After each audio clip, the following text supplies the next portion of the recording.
Trump officially ইরানকে একটা final ultimatum দিয়ে দিয়েছে। ইরান যদি বিনা শর্ত আত্মসমর্পণ না করে তার এফেক্ট কিন্তু খুবই বাজে হবে। সো এইরকম একটা মোমেন্টে যে কোনো ফাইন্যান্সিয়াল মার্কেটই কিন্তু টালমাটাল।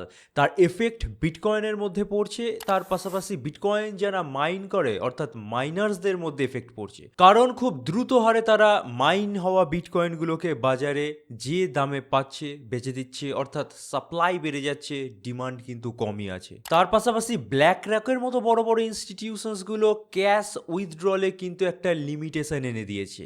তো এর এফেক্ট কতটা সুদূর প্রসারী হতে পারে ক্রিপ্টো মার্কেটের ওপর, কেমন ধরনের এফেক্ট পড়বে, এই বিষয়ে আজকের ভিডিওতে ডিটেলসে কভার করব। আজকের ভিডিওটা কিন্তু অত্যন্ত ইম্পর্টেন্ট হবে, আশা করব আপনারা লাস্ট অবধি দেখবেন। দেখার পর ভালো লাগলে অবশ্যই লাইক দিতে পারেন। আমাদের এই নতুন চ্যানেলটাকে অবশ্যই সাপোর্ট করুন। সাবস্ক্রাইব না করে থাকলে সাবস্ক্রাইব করার পাশাপাশি বেল বাটনটা টিপে নিন, আর আমাদের টেলিগ্রাম চ্যানেলে জয়েন হয়ে যেতে পারেন, যেখানে কিন্তু real time update analysis publish করা হয় আপনাদের জন্য। কোথা থেকে জয়েন হবেন? প্রতিটা ভিডিও ডেসক্রিপশন সেকশনে লিঙ্ক থাকে, সেখান থেকেই জয়েন হবেন। So let's start the video. My name is Jeet and you are watching bong crypto 2.0।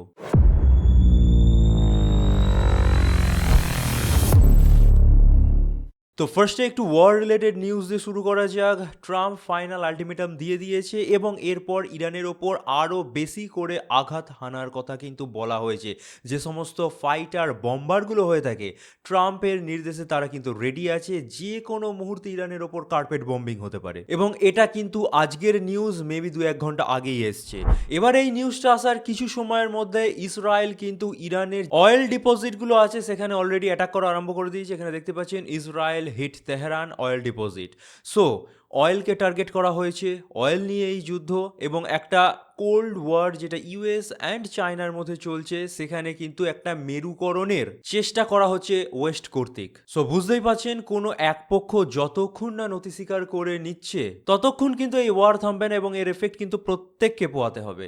এর পাশাপাশি আর একটা নিউজ উঠে আসছে, এখানে দেখতেই পাচ্ছেন এতদিন অবধি নর্থ কোরিয়া চুপচাপ বসেছিল। এবার নর্থ কোরিয়া কি ধরনের কান্ট্রি প্রত্যেকে জানেন, এবং কিম জং উন ওখানকার যিনি সুপ্রিম লিডার, প্রত্যেকটা কান্ট্রি ভয় পায়, কারণ কান্ট্রিটার কাছে কিচ্ছুটি নেই, আছে শুধু নিউক্লিয়ার বোম। যদি ওর ওপর একটা সিঙ্গেল আঘাতও কেউ করে তো নিউক্লিয়ার বোম দিয়ে পুরো পৃথিবী উড়িয়ে দেবে, এরকম কিছু একটা কনসেপ্ট নিয়ে তার সুপ্রিম লিডার চলে। তো ওকে কেউ একটা ঘাঁটাতে যায় না। এবার এখানে একটা পোস্ট উঠে এসেছে, আপনারা দেখতেই পাচ্ছেন। দেখুন, অনেক দেশের সিটিজেন অনেক দেশেই থাকে। তো এখানে দেখা যাচ্ছে নর্থ কোরিয়ার কিছু সিটিজেন মেবি ইরানেও আছে, এবং নর্থ কোরিয়ার যিনি সুপ্রিম লিডার অর্থাৎ কিম জং উন বলছেন, my citizens are in Iran, their return is not negotiable, if even one of them is harmed I will join the war without hesitation.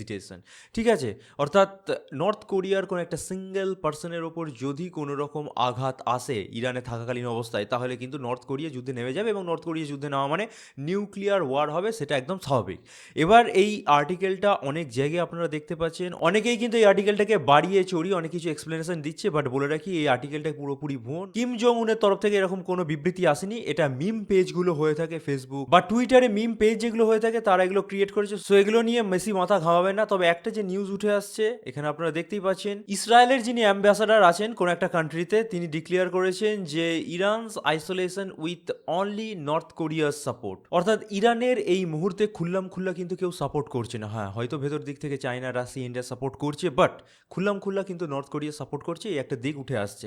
So বুঝতেই পারছেন ইরানেরও কিন্তু দিক ভারিয়ে আছে। ওদিকে ইউএস এর মতো কান্ট্রি কিন্তু যেহেতু ওয়ারে নেমে গেছে, তো এই ওয়ারটা কিন্তু এসকেলেট হতে পারে, এবং কোথায় গিয়ে শেষ হবে কেউ জানে না। এবার আমরা ডাইরেক্টলি বিটকয়েনে চলে আসছি। বিটকয়েনের সেম চার্ট, সুপার ট্রেন্ড ইন্ডিকেটারই খোলা, বাট এখানে কিন্তু কোনো রকম রিভার্সাল আজ অবধি শো করেনি। সো বুঝতেই পারছেন ওভারঅল কিন্তু আমরা একটা ডাউন ট্রেন্ডের মধ্যেই পড়ে আছি। নট অনলি দ্যাট, গতকাল বং ক্রিপ্টো চ্যানেলে যেটা বলছিলাম যে ওভারঅল ডাউন ট্রেন্ডের মধ্যে এই যে সাময়িক পাম্পগুলো হচ্ছে, সেই পাম্প দেখে কোনোভাবেই এক্সপেক্ট করবেন না যে এখান থেকেই বিটকয়েনের প্রাইস হিউজ রিকভারি মারলো, সেটা কিন্তু এখনই হচ্ছে না। এবার এই জিনিসটা আরো ক্লিয়ার কাট যদি বোঝানোর চেষ্টা করি, তাহলে আমাদেরকে চলে যেতে হবে একটু নতুন চার্টে, যেখানে ওয়ান ডে টাইম ফ্রেম খুলে নিলে আপনারা জিনিসটা ক্লিয়ারলি বুঝতে পারবেন। সো একটু যদি আপনারা ক্লিয়ারলি দেখেন বিটকয়েনের এই যে সিচুয়েশন, ওয়ান ডে সিচুয়েশনে, তাহলে দেখবেন যে একটা কোল্যাপসিং মোমেন্টে বিটকয়েন কিছুটা সময় পজ নিয়েছিল, দেন একটা যে রেজিস্ট্যান্স এরিয়া ছিল প্রিভিয়াস ডেজেও, সেটা কিন্তু একবার ব্রেকআউট করে ওঠার চেষ্টা করেছিল, দেন প্রপার ব্রেকআউট কিন্তু সেখানেও পায়নি, দেন প্লামেট আমরা দেখতে পেয়েছি। এবার এখনকার সময়ে চলে আসুন, এখনও কিন্তু সেম টু সেম জিনিস রিপিট হচ্ছে, একটা ডাউন ট্রেন্ডের পর আমরা কিছু সময় পজ পেয়েছি এবং এই পজের মুহূর্তে প্রাইস কোনো একটা প্রাইজের মধ্যে ঘোরাফেরা করছে। এবার সেই প্রাইসটা কত? 70 থেকে 72, আর নিচের দিকে যদি কথা বলি তাহলে 60 থেকে 62,000 ডলার। এবার এই প্রাইস ব্র্যাকেটের মধ্যেও দুটো ডিভিশন আছে। দেখুন, ফার্স্ট ডিভিশন যেটা আছে, আগের বারেও আমরা দেখতে পেয়েছিলাম যে সাপোর্ট রেজিস্ট্যান্সের মাঝখানে একটা প্রাইস ব্যান্ড ছিল। এখনও সাপোর্ট অ্যান্ড রেজিস্ট্যান্সের মাঝখানে কিন্তু একটা প্রাইস ব্যান্ড আছে, যেটাকে মিডিল লাইন আমরা এঁকেছি। এবার এই মিডিল লাইনটা কতর কাছাকাছি আছে? 66 থেকে 65,000 ডলারের কাছাকাছি। সো বিটকয়েনের price at present upper most ডিভিশনের মধ্যে আছে, অর্থাৎ 70,000 ডলার একবার টাচ করছে, দেন 65 থেকে 66,000 ডলারের কাছাকাছি আসছে। এরপর কি হতে পারে? দেখুন, একবার যদি এই ডিভিশনটা প্রপারলি ব্রেকডাউন করে যায় তাহলে লোয়ার ডিভিশনটা কাজ করবে। লোয়ার ডিভিশনের ক্ষেত্রে রেজিস্ট্যান্স হবে 65 থেকে 66,000 ডলার, আর সাপোর্ট এরিয়া হবে 60,000 ডলার, যেটা কিন্তু এর আগেও আমরা দেখতে পেয়েছি। একটা আপার ডিভিশন, দেন একটা মিড ডিভিশন, কিছু সময় সেই মিড ডিভিশনের ওপরে ছিল, তারপর ব্রেকডাউন হওয়ার পর মিড ডিভিশন থেকে লোয়ার ডিভিশনের মধ্যে প্রাইস এসছে। সো এখনকার রিসেন্ট টাইমসের কথা বললে বিটকয়েনের প্রাইস আমি যা মনে করি 65,000 ডলারের কাছাকাছি থেকে 70,000 ডলার আশেপাশে ঘোরাফেরা করবে। একবার 65,000 ডলার ব্রেক হয়ে গেলে 65 থেকে 60,000 ডলারের মধ্যে ঘোরাফেরা করবে, দেন 65,000 ডলারের গন্ডিও কিন্তু ভেঙে যাবে, এবং এটা আমি এখন থেকে ক্লিয়ার কাট জানিয়ে দিচ্ছি। এবং এই গন্ডি যদি একবার ভেঙে যায়, মোটামুটি আপনারা বুঝতেই পারছেন 50-55 কাছাকাছি একটা সাপোর্ট আছে, তারপরে সাপোর্ট হচ্ছে সেই 40,000 ডলারের কাছাকাছি। তো ওই অবধি বিটকয়েনের প্রাইস কিন্তু ইজিলি নেমে যেতে পারে। এবার এই সেম সিনারিও যদি আমি আরও ছোট টাইম ফ্রেমে চলে আসি, সেখানেও কিন্তু সেম টু সেম জিনিস আমরা দেখতে পাচ্ছি। এখানে 4 আওয়ার্সের টাইম ফ্রেম খোলা, অ্যাট প্রেজেন্ট যে পরিমাণ কনসলিডেট হচ্ছে সেটা কিন্তু এই পার্টিকুলার জায়গাটাকে দেখাচ্ছে, এবং এই পার্টিকুলার জায়গার মধ্যে অনেক সাপোর্ট রেজিস্ট্যান্স আছে। আশা করি আপনারা ডিপ যে লাইনগুলো টানা আছে সেগুলো দেখলেই বুঝতে পারছেন। সো একটা ব্রেকআউট পসিবিলিটি এখানে কিন্তু অকার্যকরী হয়ে গেছে, আপনারা বুঝতেই পারছেন। তারপর থেকে একটা ডাউন ট্রেন্ডের মধ্যে পড়ে আছি। এবার আমি যা মনে করি, যতদিন উইকেন্ড আছে, অর্থাৎ S&P 500 বা ইউএস স্টক মার্কেট বন্ধ আছে, গতকাল আমি কভার করেছিলাম, আজও বলছি যে সাইড ওয়াইজ প্রাইস মুভমেন্টে আমি দেখতে পাবো। বাট 4 আওয়ার্সের টাইম ফ্রেমও যদি দেখেন তাহলে কিন্তু আপার রেজিস্ট্যান্সটা ঠিক সেই 70,000 ডলারের কাছাকাছি আছে, আর এই মিড ব্যান্ড রেজিস্ট্যান্সটা কিন্তু সেই 65,000 ডলারের কাছাকাছি আছে। অর্থাৎ যে কোনো টাইম ফ্রেমের মধ্যেই দুটো ডিভিসিবিলিটি তৈরি হয়েছে বিটকয়েনের প্রাইস অ্যাকশনের মধ্যে। এখন আপাতত দেখতে গেলে প্রাইস 70,000 থেকে 65,000-এর মধ্যে ঘোরাফেরা করবে, দেন 65,000 কোনোভাবে ব্রেক হয়ে গেলে 60,000 ডলারের আশেপাশে কিন্তু প্রাইস নেমে আসতে পারে, কারণ ওখানে সাপোর্ট আছে। বাট প্রাইস একেবারে 75,000 ডলার ব্রেক করে ওপরে চলে যাওয়ার পসিবিলিটি নেই বললেই চলে। এবার কেন এত জোর গলায় বলছি, তার জন্য আমরা লিকুইডেশন হিট ম্যাপে চলে আসছি। এটা আমি গতকাল দেখিয়েছিলাম, কারণ রিসেন্ট টাইমসে আপনারা যদি একটু লিকুইডেশন চার্ট দেখেন তাহলে দেখতে পাবেন ম্যাক্সিমাম লিকুইডিটি কিন্তু তলার দিকে আছে, যেটা 65,000 ডলার। অর্থাৎ যে কোনো চার্ট বা যে কোনো টেকনিক্যালিটি, যে কোনো ফান্ডামেন্টাল জিনিস তুলে ধরুন, তাহলে কিন্তু বিটকয়েনের প্রাইসকে তলার দিকে যাবে, এটা ইন্ডিকেট করছে। তার পাশাপাশি আরও কিছু কিন্তু কারণ আছে, যেটা ভিডিওর ফার্স্টেই কভার করছিলাম। বিটকয়েন মাইনার্সরা কিন্তু হিউজ পরিমাণ বিটকয়েন ডাম্পিং আরম্ভ করেছে, কারণ মাইনিং যারা করে তাদের কিন্তু একটা কস্ট আছে, কিছুর বিনিময়ে তারা কিন্তু বিটকয়েনটা পায়। কিছু মেশিন কিনতে হয়, কিছু ইনফ্রাস্ট্রাকচার বিল্ড করতে হয়, কিছু ইলেকট্রিসিটি কনজাম্পশন আছে, এবং এই কিছুটা কিন্তু অনেক হিউজ বিটকয়েনের মাইনিংয়ের ক্ষেত্রে, আশা করি আপনারা জানেন। তো দেখা যাচ্ছে একটা রিসেন্ট ডাটায় 15,000 বিটকয়েন সোল্ড হয়েছে শুধুমাত্র অক্টোবর 2025 থেকে ফেব্রুয়ারি 2026-এর মধ্যে। এবার আপনারা মনে করতে পারেন মাইনার্সদের কাজ মাইন করা, তারপর সেটা বাজারে ছাড়া। বাট এখানে আরও একটা জিনিস বোঝার আছে, প্রাইস যখন এরকম ডাউন ট্রেন্ডে, ইন্টারন্যাশনাল মার্কেটের যখন এই অবস্থা, ডিমান্ড যখন নেই, সেই সময় যদি সাপ্লাই এত সংখ্যক বিটকয়েন চলে আসে, তাহলে কিন্তু ডিমান্ড সাপ্লাই গ্যাপ তৈরি হবে। আর ফাইন্যান্সিয়াল মার্কেটের ব্যাকবোনই কিন্তু এই demand and supply gap. Demand যদি বাড়ে, সাপ্লাই যদি কম থাকে, প্রাইস বাড়বে। ডিমান্ড কম থাকলে, সাপ্লাই বেশি চলে আসলে প্রাইস পড়বে। তো এখন যেহেতু সাপ্লাই বেশি, ডিমান্ড খুব একটা বেশি নেই, কেন নেই সেই বিষয়ে আসবো, তো প্রাইস পড়বে, সেটাই স্বাভাবিক। এবার ডিমান্ডের যখন প্রশ্ন এলোই, তখন ম্যাক্সিমাম ডিমান্ড কারা ফুলফিল করছিল? ব্ল্যাক রক বা গ্রেস্কেলের মতো বড় বড় ইনস্টিটিউশনসরা বা ভেঞ্চার ক্যাপিটাল ফার্মসরা, যারা ইটিএফ এনেছিল। তো এখন দেখা যাচ্ছে ইন্টারন্যাশনাল মার্কেটে এমনই তাদের অবস্থা, বা যে সমস্ত বিটকয়েন বা অ্যাসেটগুলো তারা পারচেস করেছে এবং সেগুলো এতটাই ডাউন ট্রেন্ডে চলে গেছে, এরা নিজেরাই লসে চলে গেছে। যার ফলে কি হচ্ছে, এখানে দেখতে পাচ্ছেন BlackRock just blocked investors from pulling their own money out. এখানে কিন্তু একটা জিনিস ভাববার আছে, এই ক্রিপ্টো মার্কেটে যবে থেকে ইনস্টিটিউশনসদের দাবদাবা শুরু হয়েছে, ইনস্টিটিউশনসদের হাতে ক্ষমতা চলে গেছে, অর্থাৎ 2018 সালের পরপরই, তবে থেকে কিন্তু ক্রিপ্টো মার্কেটের পতন আরম্ভ হয়েছে। যতদিন এই মার্কেট ডিসেন্ট্রালাইজড ছিল প্রকৃত অর্থে, ততদিন এই মার্কেটের কিন্তু একটা মেরুদণ্ড ছিল। আজ প্রায় 50% কন্ট্রোল করছে এই ইনস্টিটিউশনসগুলো, এবং এই ইনস্টিটিউশনসগুলো এই বিটকয়েনের মতো ডিসেন্ট্রালাইজড অ্যাসেটকেও কিন্তু সেন্ট্রালাইজড করে দিয়েছে ইটিএফ এর আকারে। সো যে কথা মাথায় রেখে ডিসেন্ট্রালাইজেশন আনা হয়েছিল, অর্থাৎ মানুষ তার অর্থের মালিক যখন ইচ্ছা বার করবে, যখন ইচ্ছা রাখবে, সেটা কিন্তু এখন ফুলফিল হচ্ছে না। মানুষ তাদের হার্ড আর্ন মানি এদের কাছে দিয়ে দিয়েছে, এদের ইটিএফ ইনভেস্ট করেছে, এখন তাদের ক্যাপিটালই তারা ফেরত পাচ্ছে না, কারণ রেস্ট্রিকশন এসে গেছে ইন্টারন্যাশনাল মার্কেটে ফাইন্যান্সিয়াল একটা ট্রাবল আসার জন্য।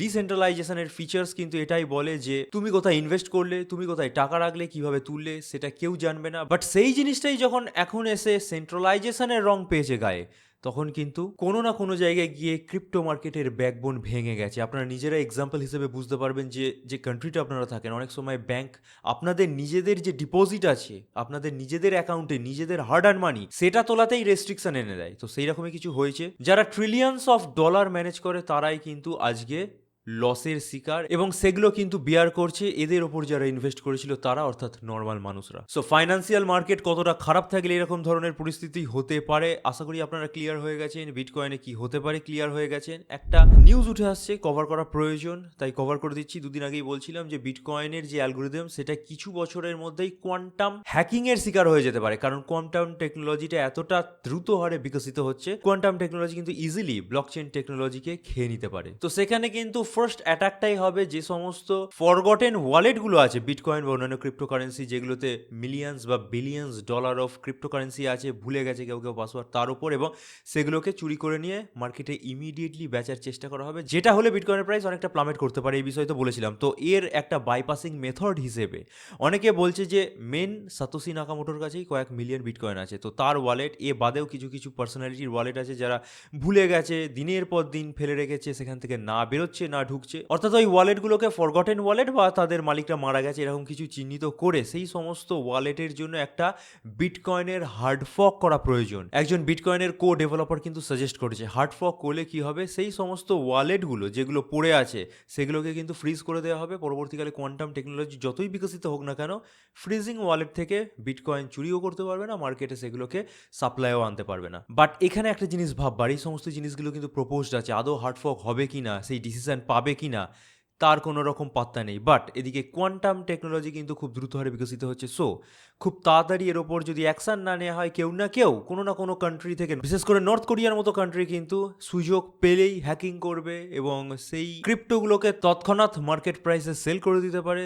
সেই ক্রিপ্টোটা কিন্তু পুরোপুরি ধ্বংস হয়ে যাবে at the mean time. So বুঝতেই পারছেন, কোনো একটা emerging technology just like bitcoin, সেটা যতদিন না ফুল প্রুফ হয়ে যাচ্ছে ততদিন কিন্তু বিপদ তার উপর আসতেই পারে। এবং যারা মনে করছে যে বিটকয়েন আমি আরও 20-30 বছর হোল্ড করব, হয়তো $10 মিলিয়ন একটা বিটকয়েনের দাম হবে, সেক্ষেত্রে কিন্তু একটা কোশ্চেন মার্ক এসেই যাচ্ছে যে আদৌ কি অতদিন হোল্ড করা পসিবল বা হোল্ড করা আদৌ যায়। কারণ বিটকয়েনে যদি এরকম একটা সিচুয়েশান হয়, তাহলে তো বিটকয়েনের প্রাইস মেয়ারলি কয়েক ডলারে চলে আসতে পারে। একটা ভালো নিউজ উঠে আসছে, ইউএস ল মেকার্সরা ওয়ার্ন করেছে সিবিডিসির ওপর পার্মানেন্ট যেন ব্যান আনা হয়, টেম্পোরারি যেন ব্যান না থাকে। সো এখানে সিবিডিসি ফরমেশনের ওপর যদি পার্মানেন্ট ব্যান আনা হয়, এটা কিন্তু ডিসেন্ট্রালাইজেশনের জয়। বিভিন্ন দেশের গভর্নমেন্টগুলো সিবিডিসি কেন ফর্ম করছিল, সিবিডিসি অর্থাৎ সেন্ট্রাল ব্যাংক ডিজিটাল কারেন্সি, যাতে করে সেই দেশের যে মুদ্রা, সেই মুদ্রাটাকে দিয়েই ক্রিপ্টোতে ইনভেস্ট করা যেতে পারে এবং পুরোপুরি তাদের দেশের মধ্যে কি পরিমাণ এদিক ওদিক হচ্ছে, কে কি ক্রিপ্টো কিনছে, কে বেচছে, সেটাকে ট্র্যাক করা পসিবল হয়। বাট ডিসেন্ট্রালাইজেশনের ফিচার্সই হচ্ছে, আবারও রিপিট করে দিচ্ছি, একটু আগেই বললাম যে আপনি কোথায় ইনভেস্ট করছেন, কি করছেন, কিভাবে বেচছেন, কোথায় আবার রিইনভেস্ট করছেন, সেটা যেন কেউ না জানতে পারে। তো সিবিডিসি ফর্ম করা হচ্ছিল গভর্নমেন্টগুলো যাতে কন্ট্রোলে রাখতে পারে। হ্যাঁ, একটা দিক থেকে ঠিকই, কারণ টেরোরিজম অ্যাক্টিভিটি অনেক অংশে কার্ভ করা পসিবল হবে সিবিডিসি ফর্ম হলে, বাট ডিসেন্ট্রালাইজেশনের ফিচার্স কিন্তু হারিয়ে যাবে। তো ইউএস এর মধ্যে কিছু সেনেটার মিলে এখানে সাইন করেছে, দেখতেই পাচ্ছেন, যেন সিবিডিসি ফর্ম না হয় এবং টেম্পোরারি ব্যান নয়, পার্মানেন্ট ব্যান তারা চাইছে। যাই হোক, দেখা যাক কি হয় না হয়। নেক্সট নিউজে চলে আসছি, Ethereum co founder Jeffrey Wilcke transfer করেছে হিউজ অ্যামাউন্টের ইথেরিয়াম কোনো একটা এক্সচেঞ্জে। এবার ইথেরিয়াম সময়ের সাথে সাথে অনেকেই বেছে দিতে চাইছে। দুদিন আগে যারা টেলিগ্রামে আমাদের জয়েন হয়ে আছেন জানবেন, একটা পোস্ট ছেড়েছিলাম যে ফাউন্ডার যিনি অর্থাৎ ভিটালিক বিউটেরিন, তিনিও কিন্তু তার ইথেরিয়াম বেস খানিকটা সেল করেছে। তো কো ফাউন্ডারও কিন্তু প্রায় 80,000 ইথেরিয়াম একটা এক্সচেঞ্জে এনেছে, যার অ্যামাউন্ট অ্যাট প্রেজেন্ট $157 মিলিয়ন কাছাকাছি। বিটকয়েনে যেরকম মুভমেন্ট হচ্ছে ইথেরিয়ামে সেরকম মুভমেন্ট হতে পারে, সেটা আগের দিনই কভার করেছি। তো হঠাৎ করে এত অ্যামাউন্টের যদি ইথেরিয়াম সেল হয়ে যায়, যেহেতু এক্সচেঞ্জে এনেছে, আমরা মনে করি এক্সচেঞ্জে যখন আনছে কোনো একটা ওয়ালেট থেকে হতেও পারে সেল, তাহলে কিন্তু ইথেরিয়ামের জন্য $1,800 না নেমে আসার কিচ্ছুটি নেই। সো পরিস্থিতি এরকমই। আচ্ছা, লাস্ট নিউজ দিয়ে আমি আজকের ভিডিওটা শেষ করব। তো একটা নতুন রেকর্ড সোলানা এনভায়রনমেন্ট করেছে। সোলানা আর ইথেরিয়ামের মধ্যে আপনারা প্রত্যেকেই জানেন রিয়েল ওয়ার্ল্ড অ্যাসেট আছে, এবং একটু যদি ডাটা দেখায় তাহলে সোলানার মধ্যে কম সংখ্যক আছে, 345টা আছে, ইথেরিয়ামের মধ্যে কিন্তু 675টা আছে। বাট ভ্যালুয়েশনের দিক থেকে কিন্তু সোলানার মধ্যে যে RWA সেক্টরটা আছে বা কয়েনগুলো আছে তার ভ্যালুয়েশন অনেকটা বেড়েছে, এবং অ্যাট প্রেজেন্ট ইথেরিয়ামকে ছাপিয়ে 2 নম্বরে চলে গেছে। সো বুঝতেই পারছেন যে সোলানা কিন্তু একটা গ্রোয়িং ব্লকচেন, বাট পরিস্থিতির শিকার হয়ে গেছে সোলানা। এখন মার্কেট পড়ছে, কিছু করার নেই।